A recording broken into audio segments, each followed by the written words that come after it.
राष्ट्रपति भवन में आपका स्वागत है। यह भारत के राष्ट्रपति का कार्यालय और आवास है।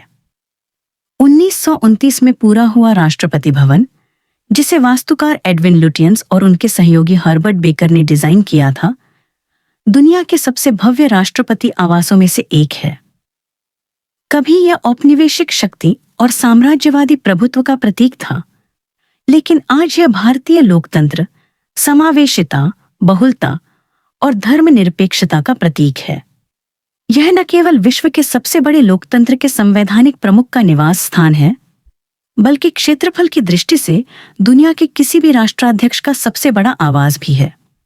जब जुलाई 2012 में भारत के 13वें राष्ट्रपति प्रणब मुखर्जी ने कार्यभार संभाला, तो उनकी दूरदर्शिता में राजनेता की झलक दिखी। उनका मानना था कि राष्ट्रपति भवन लगभग 90 वर्ष पुरानी जीवित धरोहर है।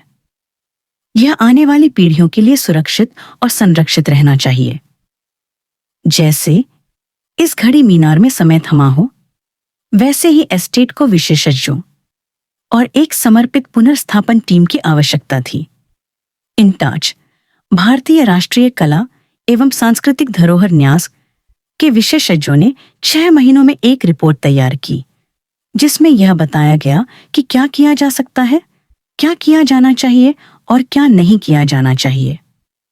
राष्ट्रपति भवन को फिर से जीवंत बनाना, हर हिस्से को कारगर, सुलभ और उपयोगी बनाना था। साथ ही इसकी वास्तु विरासत को बनाए रखना था। नई खरीद से बचते हुए भवन के भीतर उपलब्ध वस्तुओं का उपयोग किया गया।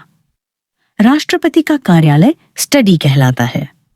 यह औपचारिक बैठक का स्थान है, जहां राष्ट्रपति मेहमानों और गणमान्य व्यक्तियों से मिलते हैं। यहाँ की सजावट के लिए प्रसिद्ध कलाकार सुकुमार बोस के भित्ति चित्रों ने प्रेरणा दी। पुराने फर्नीचर, कालीन और कला सामग्री को खोजकर पुनर्स्थापित किया गया। फैले हुए फर्नीचर को परिवारों की तरह इकट्ठा किया गया। पुराने कपड़े और कपड़े के ट्रंक खोले गए, जिससे नई वस्तुओं की आवश्यकता नहीं रही। हर कमरे को उसकी मूल पहचान और ऐतिहासिक स्वरूप दिया गया। भारतीय और यूरोपीय कलाकारों की चित्रकृतियों को पुनर्स्थापित कर सजाया गया। अब सभी फर्नीचर, कलाकृतियों और वस्त्रों का डिजिटल अभिलेख रखा जा रहा है। दरबार हॉल वही स्थान है जहां स्वतंत्र भारत की पहली सरकार ने शपथ ली थी। आज यह नागरिक और रक्षा निवेश समारोहों, राष्ट्रीय और अंतर्राष्ट्रीय पुरस्कार वितरण के लिए प्रयोग होता है। दरबार हॉल की पुत्री कहलाने वाला पुस्तकालय 19वीं शताब्दी से दुर्लभ किताबों का संग्रहालय है। 2000 से अधिक दुर्लभ किताबें और 30 लाख से अधिक फोटो डिजिटाइज किए जा रहे हैं। अशोक हॉल पहले एक भव्य नृत्यशाला, बॉलरूम था। आज इसका प्रयोग विदेशी राजदूतों के प्रमाण पत्र स्वीकारने और राज्य समारोहों के लिए होता है। 2009 में राष्ट्रपति भवन को ग्रेड 1 हेरिटेज संरचना घोषित किया गया। इंटाच द्वारा बनाई गई समग्र संरक्षण प्रबंधन योजना CCMP भविष्य की मरम्मत और संरक्षण का मार्गदर्शन करती है। राष्ट्रपति भवन के अस्तबल को बदलकर कहानी संग्रहालय बनाया गया, जिसमें भवन और भारत की स्वतंत्रता के बाद की यात्रा को दर्शाया गया। साथ ही 2016 में एक विशाल आधुनिक संग्रहालय खोला गया, जिसमें भारत की लोकतांत्रिक यात्रा और राष्ट्रपतियों का योगदान दर्शाया गया।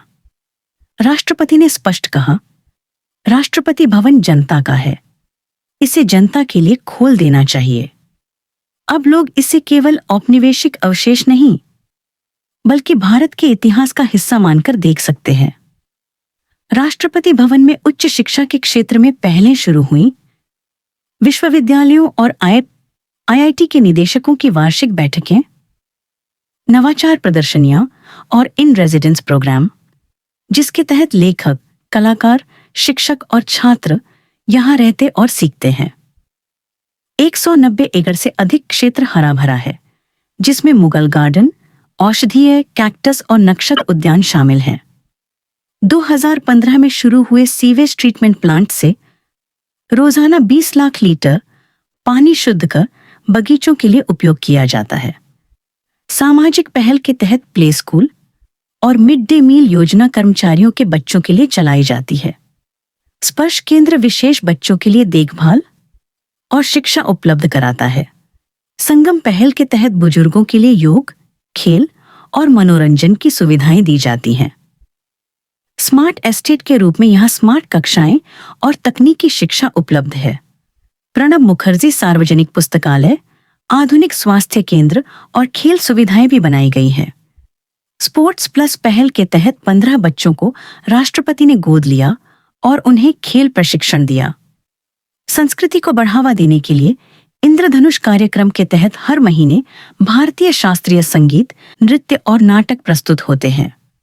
इस पर आधारित 11 खंडों की एक विशेष पुस्तक श्रृंखला भी बनाई जा रही है। लगातार विकास और पुनर्जीवन की प्रक्रिया के बाद राष्ट्रपति भवन आज आधुनिक भारतीय लोकतंत्र का प्रतीक है, ऊर्जावान, जीवंत और प्रगतिशील।